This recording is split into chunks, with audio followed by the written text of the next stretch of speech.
orang yang masuk Islam. Nah ya sebenarnya kan bicara tentang takrif syar'i dulu. Iya. Nah, jadi mu'alaf itu.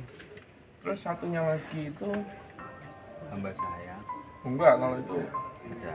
Oh iya budak. Budak itu udah ada. Nah jadi hanya untuk 5 itu. Nah kemudian sedekah ini boleh untuk apapun tapi yang harus dikunci. Jadi ini ada donatur. Donatur itu ngasih ke ZIS. Pertanyaannya ngasih ke ZIS, itu ZIS ini sebagai penerima donasi atau penyalur? Penyalur. Maka sebenarnya penyaluran ini harus berdasarkan si muwakil, orang yang meminta disalurkan. Nah kalau dia bilang saya mau donasi untuk misalnya dulu gempa Palu, maka nggak boleh dana itu digunakan untuk ngasih utangan ke orang dan lain. Beda lagi kalau ZIS ini sebagai penerima donasi, itu boleh dananya terserah si ZIS. Ya, tapi nggak mungkin si ZIS ini jadi zakat. Nah, karena amil itu termnya, pengertian syar'inya itu adalah orang yang ditunjuk oleh khalifah atau imam untuk memungut zakat. Itu 4 mazhab sepakat. Yang beda itu kalau nggak salah Maliki saja ditambahin memungut dan mendistribusikan zakat. Tapi mengenai dia dipilih atau ditunjuk oleh imam khalifah itu semua sepakat. Masalahnya khalifahnya nggak ada. Jadi sebenarnya nggak ada amil swasta, itu nggak ada. Dia harus negeri, tapi yang milih juga imam atau khalifah, maka ditunjuk presiden pun itu tidak sah. Makanya perlunya memahami takrif syar'i itu di situ. Metode istiqra'i, ingat SBC. Pertemuan pertujuh. Aku ki wis seneng lek sing ngapal-ngapal ngene iki wis seneng.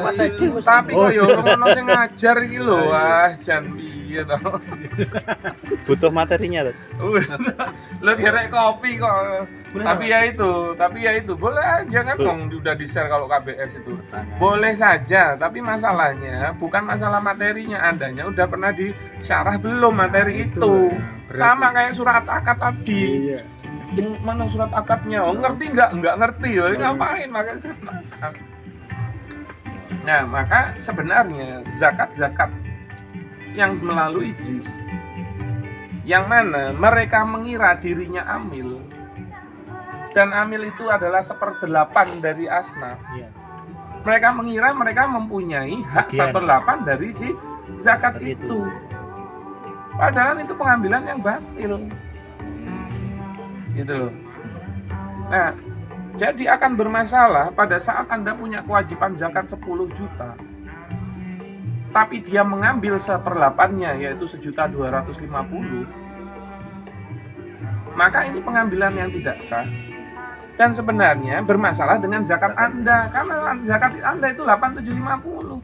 Maka Anda kurang atau masih punya utang zakat 1.250. Padahal Anda mengira Anda sudah mengeluarkan zakatnya. Gitu loh. Nah, sebenarnya kalau ZIS ini mau jadi penyalur dan meminta ujroh boleh. Tapi kalau untuk zakat di luar nilai zakatnya.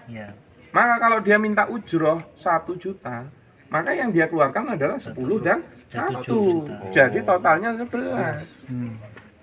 Dan itu berbeda hal dengan sedekah. Kalau sedekah, dia sedekah 10 juta dan minta ujroh 1 juta, boleh dia motong ini kalau dianya sepakat. Tapi ingat, berarti dia bayar ujrohnya 1 juta dan sedekah dia cuma 9 juta. Tapi kalau untuk zakat nggak bisa. Iya, karena sedekah itu tidak ada batasannya. Kalau zakat itu ada perhitungan tertentunya. Nah, makanya akan bermasalah kalau kayak gini. Ustadz Siddiq itu udah buat tulisan itu mengenai ini. Makanya sebenarnya dilarang bekerja menjadi marketingnya lembaga atau bekerja di lembaga seperti ini. Nah, yang semakin menggelikan lagi, saya pernah punya teman dia kerja di sini. Itu dia dibonusin kalau dapetin dana masuk gitu loh.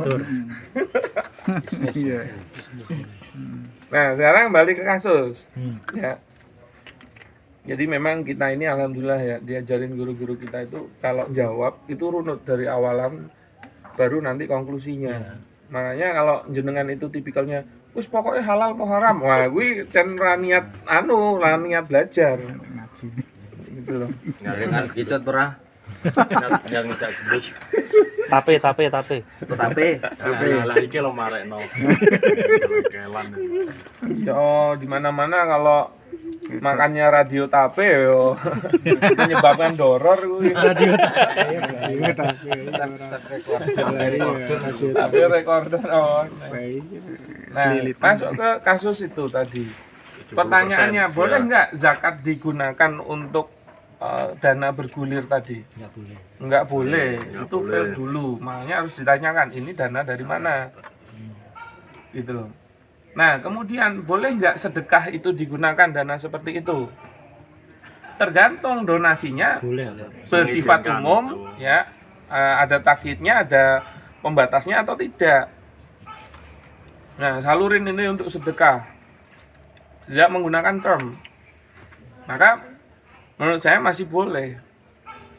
Nah, tapi yang sebenarnya harus diingat, ya, yang harusnya diingat, yang namanya zakat sama sedekah itu sebenarnya akad hibah.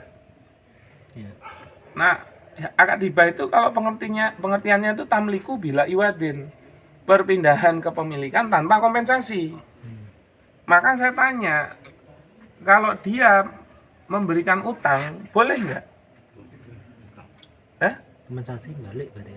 Balik kan? Berarti kan nggak bisa sebenarnya dibilang hibah. Jadi bilang hibah. Betul. Gitu loh. Nah, kecuali kalau donatur itu menghibahkannya kepada ZIS, terserah ZIS. Pengelolanya. Iya, tapi berarti ZIS ini penerima donasi, Bukan penyalur. penyalur. Nah, masalahnya sing duwe ZIS-ZIS-nya niki sok dadi sugih. Kuwi lho, tapi dari duit donasi. Lebih baik makan uang dari Workshop daripada uang donasi. Biarane kene iki gawe workshop ga